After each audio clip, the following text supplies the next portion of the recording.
मुकद्दस अय्यूब 22वां बाब और उसकी 21वीं आयत, और मिलकर हम कलाम मुकद्दस की तलावत करेंगे। 1 2 3। उस से मिला रह, फिर बोले उस से मिला रह, तू सलामत रहेगा और इससे तेरा भला होगा। आमीन। बाइबल को बंद करके ना आज अपने आप को जरा कहे, दुनिया सारी को भूल जाऊंगा, इस आयत को नहीं भूलूंगा। कितने हैं जो आज शुभ इरादा करते हैं? ये बैन याद रखिएगा, कायम रहने से भी अगली स्टेज है याद रखना, वरना ईमान बेफायदा हो जाता है। हर रोज, हर लम्हा, हर घड़ी अपनी जान को झंझोड़ कर कहना है, जान उससे मिली रहे, तू सलामत रहेगी। और इससे क्या मतलब है? उसके जुड़े रहने से तेरा भला होगा। कहे अपना नाम लेकर हमेशा की तरह, जो खुदा ने हम पे रहम किया है, शफी अच्छा है, उससे मिला रहे, तू सलामत रहेगा और उससे मिले रहने से तेरा भला होगा। आमीन। साथ वाले से पूछे, जी बहन, जी भाई, आपका क्या ख्याल है जी? आप क्या चाहते हैं? अच्छा है कि हम उससे मिले रहे हैं। आमीन, आमीन। तशरीफ रखे जी, आगे बढ़ते हैं। उससे मिला रहे, आमीन। बोले उससे मिला रहे। कितनों ने यह समझा कि उससे मिल लिया कर? क्यों जी? इस बात को यूं समझा कि कभी कभी उससे मिल लिया कर, तू सलामत रहेगा। कभी कभी उससे मिल लिया कर। पीर वाले दिन कम से कम मिल लिया कर, बुध वाले दिन मिल लिया कर, जुमे वाले दिन मिल लिया कर, कभी कभार टाइम हो तो मिल लिया कर, क्योंकि तेरी मसरूफियत बहुत है। तो कभी कभी उससे मिल लिया कर। जब जब तेरा दिल चाहे तो उससे मिल लिया कर, या जब तुझसे कोई गलती गुनाह हो जाए तो उससे मिल लिया कर, या तेरे घर में आटे की मट्टी खाली हो जाए, तेरा कोई बच्चा बीमार हो, तेरे घर में कोई ऐसी मुसीबत आफत आ जाए तो तू उससे मिल लिया कर। क्यों जी? कितनों को समझ आई है? हमने क्या पढ़ा है उससे? और आज एक डेमो सिर्फ 30 सेकंड का होगा या 60 सेकंड का। जो समझना चाहते हैं वो जिंदगी भर के लिए समझ सकते हैं, और उसके लिए हमें पास्टर अरशद साहब या भाई नजीर होंगे। कौन मदद करेगा जी? छोटा सा एक, मैंने कल एक रिक्वेस्ट की थी, छोटा सा एक डेमो, अगली बात हम कर लेते हैं। लेकिन जो समझना चाहते हैं उनको हम कुछ बताना चाहते हैं कि मिला रहे का मतलब क्या है। आगे आए जी। अभी इस वक्त रुकिएगा, ये लाइट है, तुम दुनिया के नूर हो, ठीक? और वो पीछे चार्जर है, मतलब बैटरी है, सोर्स है जो लाइट का, और अभी इस वक्त वो उससे डिस्कनेक्ट है, अभी उसके साथ मिला नहीं है। अभी ये लाइट अपने सोर्स के साथ कनेक्टेड नहीं है, मिली नहीं है, और वो हमसे कह रहा है तू उससे क्या कर, मिला रहे। मिलाइएगा जी इसको जरा।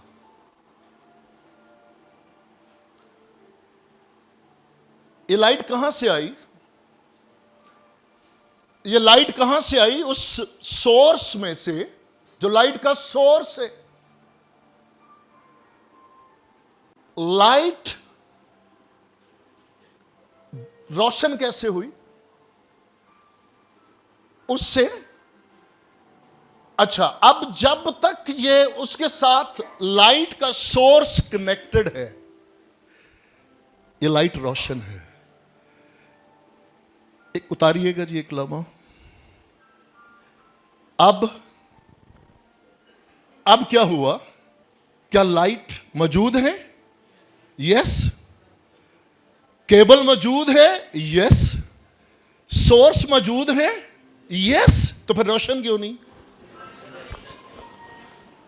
थोड़ी देर के लिए गौर करें, इनमें से कोई चीज डिसअपीयर हुई है, गायब हुई है? नहीं, लाइट अपनी जगह पे मौजूद है। राबता जो है, केबल जो है, दोनों को राब्ता, दोनों के राब्ते को जोड़ने के लिए केबल्स मौजूद है, सोर्स मौजूद है, फिर लाइट क्यों नहीं है? मिले नहीं, ये आपस में मिले नहीं। मिलाइए जी, मिल गया। कोई आए जरा, वे जुड़े हुए हैं, किसी से कहे जी मैं यीशु के नाम में तुम्हें हुक्म देता हूं, लाइट ऑफ हो जा, कर दे इसको ऑफ। जो बाइबल के, जो खुदावंद के प्रिंसिपल हैं, असूल हैं, वो हमेशा अपनी जगह पे कायम है। ये लाइट एक जैसी जलती रहेगी कब तक? जब तक जुड़े रहेंगे, जब तक ये मिले रहेंगे। और जब ये अलग अलहदा होंगे, बैटरी की पावर, अब देखिएगा, सोर्स वही का वही, वैसे का वैसा, फर्क किसे पड़ेगा? लाइट को। क्यों जी? सोर्स कम हो जाएगा? नहीं, खुदाए रूल कुद्दस, खुदावंद जो है वो अपनी पूरी कुव्वत में, अपने पूरे जोर में 24 घंटे साल के 365 दिन अपनी जगह पे कायम है। फर्क किसे पड़ेगा? लाइट का। तो कितने हैं जो लाइट है? प्लीज गौर से सुनिएगा और अब तवज्जो दीजिएगा प्लीज। यहां इस हाल में कितने हैं जो नूर बैठे हैं? हम नूर हैं, हम नूर के खुदावंद फरमाते हैं तुम दुनिया का नूर हो। किसे यकीन है? जिसे यकीन है अपना हाथ उठाए। अगर आप यीशु के हैं, अगर आप खुदावंद के हैं, उंगली नहीं, हाथ उठाए प्लीज, उठाएं। आमीन। हाँ या ना, बीच वाली हालत इंतहाई खतरनाक है। लेकिन नूर हमारा अपना कोई नूर नहीं है, याद रखिएगा, अपना किसी का कोई नूर नहीं है। हटाइएगा जी जरा उसको, ये नूर है हमारा। सोर्स के बगैर, खुदावंद के बगैर हमारा कोई नूर नहीं है, कोई लाइट नहीं है, हम मुर्दा है। लेकिन जैसे हम उसके साथ जुड़ेंगे, हम हमेशा जलते रहेंगे, रोशन रहेंगे। आमीन। शुक्रिया भाई। अगरचे जब ये आयत लिखवाई गई, उन हालात को जल्दी से और हमेशा की तरह मिन्नत आप लोगों से है, आपका खादम दानिस्ता हम आपके साथ बातों के अंदर एक सस्पेंस डाल के छोड़ते हैं कि काश किसी तरह आपका दिल लगे और आप घर जाकर पढ़े। वो अलग बात है कि आप सब पढ़ते हैं। आमीन। कितने हैं? हाथ ना दिखाइएगा, अपने आप से पूछिएगा कितने हैं जो घर जाकर पढ़ते हैं। और अगर नहीं पढ़ते तो रिव्यू करें। आप कहें कि जी हम हुक्म, अब और आप खुदा के खादम का हुक्म नहीं मानते, आप क्या आपको लगता है जी खुदा का मानते हैं? देखें, ये बातें बड़ी, उस तौर से देखा जाए तो जो खुदा के खादम की बातें सुनता है वो खुदावंद की सुनता है। जो खुदावंद की खादम की बातें मानता है वो खुदा की मानता है, अगर वो खुदा की तरफ से बोलता है तो। जब आप आपसे कहते हैं कि घर जाकर थोड़ा टाइम निकाल ले, पढ़ ले, सुन ले, प्लीज़ आपको किसी न किसी स्टेज पे ज़रूर एहसास होगा कि हमारा बहुत बड़ा भला हुआ है। जिन अयाम में आप देखिएगा, उन लोगों के लिए भी इसी कलाम के अंदर, वो लोग जो यीशु से दूर है, जो यीशु के करीब है, सबके लिए खुदा का कलाम है। और बिलखसूस ये पैसेज, यहां खुदा के बंदा अयूब के 3 दोस्त हैं, उनकी बातें सारी ठीक हैं। खुदावंद के बारे में वो जितनी बातें करते हैं वो सारी ठीक है, लेकिन खुदा के बंदा अयूब के बारे में जो बातें करते हैं वो ठीक नहीं है। कितने जानते हैं कि जो खुदा की नाफरमानी में चलेंगे, ईमानदार होते हुए जब नाफरमानी करेंगे तो वो तूफान में गिरेंगे? क्यों जी? और कितने ये भी जानते हैं कि जो 100% फर्मा बरदारी में चलेंगे वो भी तूफान में गिरेंगे? इसलिए उसका कलाम दुधारी तेज तलवार है, उसकी रूह की रहनुमाई में चलना बहुत जरूरी है। खुदा के बंदा यूना नाफरमानी कर बैठे, तूफान में घिरे या नहीं घिरे? नाफरमानी के बायस वो घिरे ताकि खुदावंद उन्हें वापस फर्मा बरदारी पे लाए। आमीन।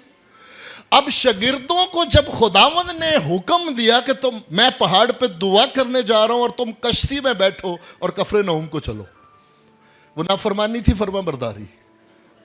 तूफान आया कि नहीं? तूफान में घिरे कि नहीं?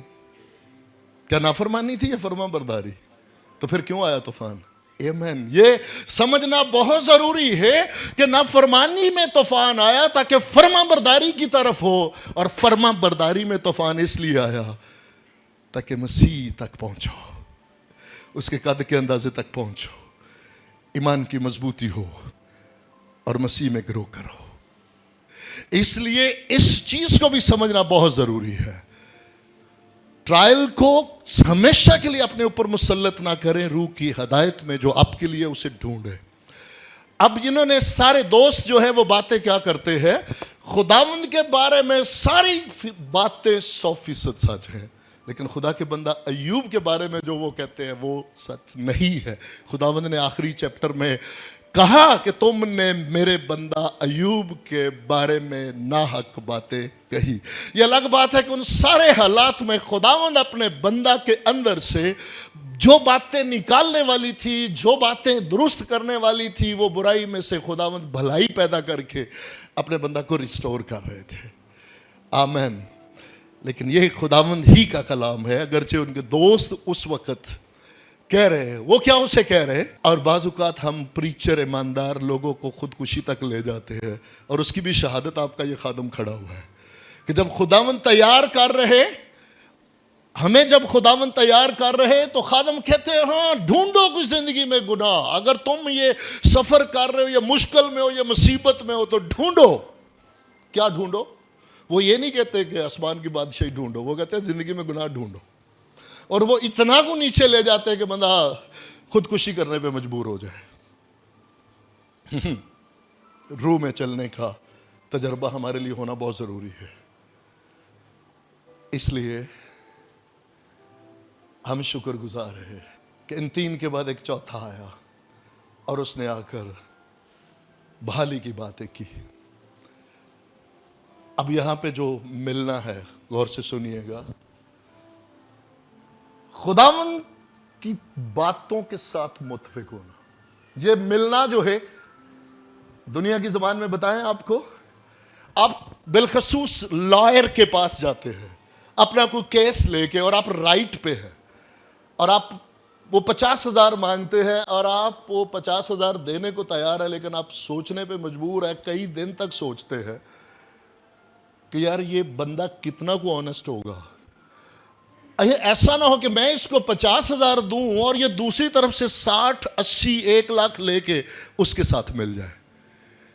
ये क्यों बात की? ताकि मिलने को समझ पाए कि ये मिलना कौन सी बात हो रही है, कि मैं और आप खुदावंद के साथ मिले, मुत्फिक हुए, नजात पाई, और थोड़ी ही देर में हमने एक संडे पहले, 2 संडे पहले अपनी बहन आस्तर के बारे में देखा। एक पर्पस के लिए, एक मकसद के लिए खुदावंद लेकर आए, और साथ ही जब कहा गया कि आधी सल्तनत तुझे मिलेगी, तो सोचें कि अगर वहां पे वो फोकस से हट जाती, आधी सल्तनत, इंडिया पाकिस्तान बीच में, बड़े सगीर 22 सूबे जो लिखे वो अफ्रीका तक थे, तो वहां अगर वो फोकस से हट जाती तो इसका मतलब क्या होता कि वो खुदा के बंदा मर्दगी से हट गई और हमान के साथ जा मिली। ये वो मिलना है, उससे मिला रहे, ये वो मिलना है कि हालात कैसे ही क्यों ना हो, असमैशे कैसे ही क्यों ना आए, फानी चीजें, शोहरत, दौलत, जो मर्जी आए, आप उस एक रिश्वतखोर की तरह उस साइड पे ना चले जाए, बल्कि हमेशा अपने खुदावंद के साथ मिले रहे, खुदावंद की बातों से मुत्फिक रहे। हालात कैसे ही क्यों ना हो, आप कहें खुदावंद जिंदा खुदा है। बादशाह सुन, जिस खुदा की हम इबादत करते हैं वो हमें आग की भट्टी में से बचाने पे कादिर है। लेकिन ये मैन, ये जो लेकिन है, जो जिंदगी है, अगर कह ले, लेकिन कह ले, अगर वो ना बचाए, उसकी खुशनुदी इसमें हो कि हम शहादत पाए, तो भी वही जिंदा खुदा है। इसलिए ये वो मिले रहना है कि जो मर्जी को करे, आप उसी बात पे अपने खुदावंद की बातों से उसके रूह के साथ कनेक्ट रहे, ताबेदारी में रहे, फरमाबरदारी में रहे, उसकी बातों से दिलचस्पी रहे, रूह की हिदायत में चलते रहे, मुकद्दसों की जमात के साथ आप जुड़े रहे, हर रोज अपने खुदावंद की बातों में दिल लगाए। और आए बड़ी खुशी की खबर, ऊपर रूह आता, वो लोग जिन्होंने आज कायनात का, ये खादम फिर कहेगा, बेशक जितनी ही बदी क्यों नहीं दुनिया में, हम मानते हैं कि बहुत बदी बढ़ गई और बढ़ती जाएगी, लेकिन तो भी अगर पुराने दौर को, पुराने अहद को देखे और नए अहद को देखे तो कायनात का उनके लिए जो सीरियस है, कायनात का खूबसूरत तरीन दौर है। जिस घड़ी, जिस लम्हे कोई यसु मसीह के कफारे और जी उठने पर ईमान लाएगा, उसी घड़ी वो खुदा की बादशाही में दाखिल होगा। इससे बड़ा कोई प्रिविलेज, इससे बड़ी कोई खुशी की बात नहीं है। अब हम नए अहद में वो जिंदगी, वो खुशखबरी जो नए अहद में मिले रहने की है, ये कभी इससे पहले न थी। उन अयाम में शुक्रगुजार हैं कि खुदावंद अपने नबियों से बातें करते, खुदा का रूह उन पे नाज़िल होता। बादशाह, काहन और नबी सिर्फ 3 लोग थे जो रूह कुद्दस की बख्शिश उनके ऊपर नाज़िल होती और वो नबूवत करते। रूह के साथ रूह का कनेक्ट होना मुमकिन ना था, तो भी वो मुबारक ठहरे क्योंकि उन्होंने खुदावंद के कलाम का यकीन किया। उनमें से किसी ने भी नई पैदाइश का तजर्बा नहीं पाया था, ये याद रखना। खुदा से पैदा होने का तजर्बा किसी के पास नहीं था, लेकिन आज मुबारक हैं हम लोग, आज जो चाहते हैं कि वो 100%, जैसे अभी हमने लाइट को देखा है, जो चाहते हैं कि साल के 365 दिन 24 घंटे लाइट रोशन रहे, आज बेटे के जी उठी कुदरत के वसीला से ये मुमकिन है, ये मुमकिन है। और आखिरी 2 से 3 मिनट, ये सलामत का लफ्ज़ बहुत गहरा है, याद रखिएगा। इसमें सिर्फ बदनी बात नहीं है, ये रूह, जान, बदन और हमेशा सलामत। और इस मिले रहने को मेरे और आपके खुदावंद यीशु मसीह ने अपनी खिदमत में हमारे सामने रखा। और वो क्या है? एक बहन बेटी 12 साल से बीमार है। इस वाकया से हम सारे वाकिफ हैं। वो 12 साल से बीमार है और तबीबों के हाथों बहुत दुख उठा चुकी। बाइबल बताती है तबीबों के हाथों से दुख उठा चुकी और अपना सारा माल खर्च कर चुकी, कंगाल हो गई। अगली बड़ी खूबसूरत बात है, यस्सु का हाल सुनकर, बीमारी का हाल सुनते सुनते, तबीबों की बातें सुनते सुनते तो 12 साल गुजर गए। मुबारक है वो घड़ी, वो दिन, वो लम्हा जिस घड़ी उसने यस्सु का हाल सुना। और जब यस्सु का हाल सुना तो उसे सजीदा लिया और चल पड़ी। और उसी घड़ी उसने इस बात का ऐलान किया। वो कहती थी कि मैं जाकर यीशु मसीह को छूंगी, जैसे ही मैं उसे छूंगी मैं शिफा पाऊंगी। सुनिएगा, जब तक वो वहां नहीं पहुंची, क्या वो मिली है उसके साथ? नहीं। अगरचे इस मिलने को हमने कहा पहले नंबर पे यीशु का हाल सुना, समझा, कबूल किया और मुत्फिक हुई। यीशु का जो हाल सुना उसे कबूल करके उसके साथ मुत्फिक हुई और उस कलाम में कुदरत है, वो चल पड़ी। कहां के लिए?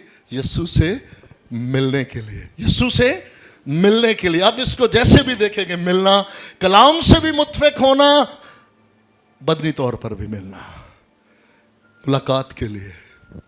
और वो पीछे से आई और उसने आकर यीशु को छुआ। आमीन। और यीशु में से कुव्वत निकली, तारीकी नूर में बदनी शिफा उसने रिसीव की और उसने महसूस किया कि मैं शिफा पा गई हूं। और यीशु ने महसूस किया कि मुझ में से कुव्वत निकली। आमीन। मत सोचे कि यीशु मसीह को पता नहीं चलेगा, जानते हैं वो। अब क्या हुआ? वो मिली, वो रोशन हुई। अब वो वहां से हटी। याद रखिएगा, बदन शिफा पा गया, वो बदन दोबारा बीमार हो सकता है, हो सकता है, क्योंकि वो हट गई।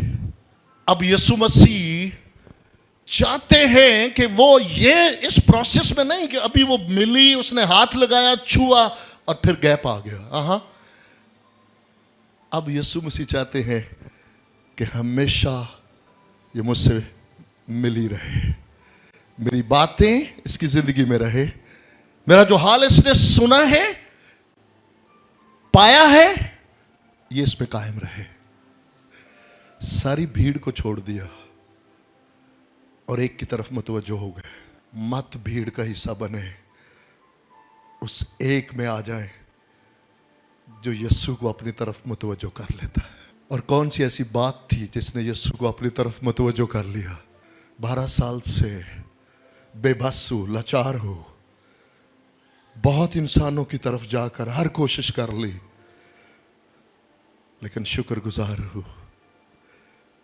आज मुझे वक्त मिला है यीशु से, इसलिए यीशु उसके पास आ गए। और अब नहीं चाहते कि राब्ता खत्म हो, अब नहीं चाहते, नेवर, क्योंकि बेटा इसीलिए तो आया है। अदन में आखिरी बात है, साथ रहेगा। शुक्रगुजार है, वी सल्यूट यू। जिस दिलचस्पी के साथ आप सुनते हैं, ये हो नहीं सकता, ये जरूर असर दिखा रहा है और दिखाएगा। अब यीशु मसीह ने उससे कुछ कहा, इकरार कर। और इसमें 8 बातें जब आप देखेंगे बड़ी खूबसूरत मिलेंगी जो नई पैदाइश को जाहिर करती है। उसने सुना, समझा, कबूल किया, और कबूलियत अमल पैदा करती है। और वो चल पड़ी और उसने आकर छुआ, उसने शिफा पाई, उसने गवाही दी, इकरार किया। अब बेटे को बाप ने दुनिया में इसलिए भेजा है कि बाप के साथ वो जो अदन में अलैदगी हुई थी उसको हमेशा के लिए दोबारा मिलाप कर दे। ये बेटे के आने का पर्पस है। ये लाइट जो 24 घंटे जलने की, ये उसी में है, क्योंकि जब इंसान को बनाया उसमें अपनी जिंदगी डाली तो ये 24 घंटे लाइट जलने वाली जिंदगी थी। ये ऑन ऑफ वाली जिंदगी नहीं थी, ये 24 घंटे लाइट जलने वाली जिंदगी थी। लेकिन जब गुनाह बीच में आया तो लाइट बुझ गई। अगरचे वो जिंदा नजर आता लेकिन मुर्दा है, तारीकी में है। बेटे को इसीलिए भेजा कि वो लाइट, वो हजूरी खुदा की जो उसके अंदर से गुनाह के बायस उठा ली गई, उसको वापस वहां रखा जाए। और वो अब्दी कुर्बानी, गुनाहों की कामल कुर्बानी और उस कफारे के बगैर मुमकिन न था, इसलिए उस काम को मुकम्मल किया। और याद रखिएगा, अगर किसी के अंदर यह सवाल पैदा हो, अभी तो यीशु मसलूब नहीं हुए, इस साल महीने मुझे और आपको कैद करते हैं, खुदावंद को नहीं। खुदावंद वक्त से बाहर है। उन्होंने अपने वक्त पे जो पहला आदम फेल हुआ, उससे लेकर जो आखिरी आदम, आखिरी लम्हे यीशु मसीह की आमद से पहले पैदा होगा, उसके लिए भी गुनाहों का कफारा दिया है। इस बेटी के लिए भी इसको नई पैदाइश देना चाहते हैं। याद रखें कि ये आपको हर जगह पे, हर मरीज ने जब शिफा पाई है, यीशु मसीह ने बेटी नहीं कहा, इसको बेटी कहा है, क्योंकि इसने नई पैदाइश पाई है। इसके अंदर खुदावंद ने वो जिंदगी डाली है, इसलिए कि उसने पीछे से मुड़कर यीशु मसीह रुक गए।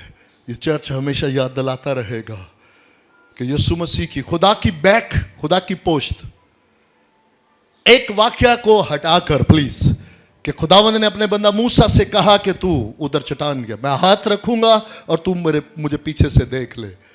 उस वाक्य के अलावा जरा प्लीज इसको देखिएगा, बार बार मिलेगा कि अगर खुदा ने तुझसे मुंह फेर लिया है तो मैं तेरी क्या मदद करूं।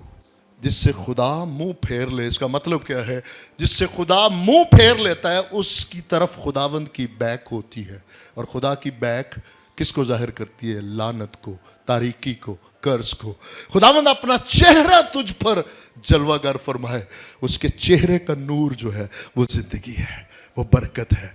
इसलिए खुदावंद अभी रुक गए कि नहीं, बाप ने बेटे को दुनिया में इसलिए भेजा कि बाप वो जलाल जो तूने मुझे बख्शा, वो जलाल इन सब को जो ईमान लाते हैं इन सब के लिए है।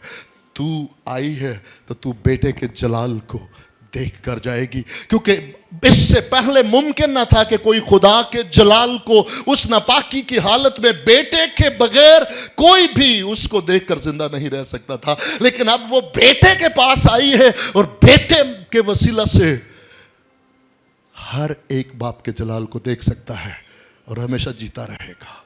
सिर्फ देख ही नहीं सकता, उस जलाल से भर सकता है। सो मेरे अजीजों, मुड़कर अपने चेहरे का जलाल दिया और साथ ही आई कौन थी? मरीजा। किसके पास? तबीब के पास। कहा नहीं, मैं नहीं चाहता कि एक मरीज का और एक तबीब का रिश्ता रहे, तो बेटे के पास आई है, तो बेटे के वसीला से बाप और बेटे के रिश्ते में वापस जा। जा मेरी बेटी, तेरे ईमान में कि तूने ये कहा कि यीशु मुझे शिफा बख्श सकता है। अपना इनकार और यीशु का इकरार, याद रखिएगा, सबसे बड़ी फतह इसमें है, अपना इनकार और यीशु का इकरार। तो जा बेटी, सलामत, बोले सलामत, रूह जान बदन की शिफा तेरी है, सलामत चली जा। और अगला पाठ और बहुत खूबसूरत है, सलामत चली जा और इस बीमारी से बची रहे। आमीन। खुदावंद मुझसे और आपसे आज यही चाहते हैं, जो सब कुछ लुट गया है ले ले वापस।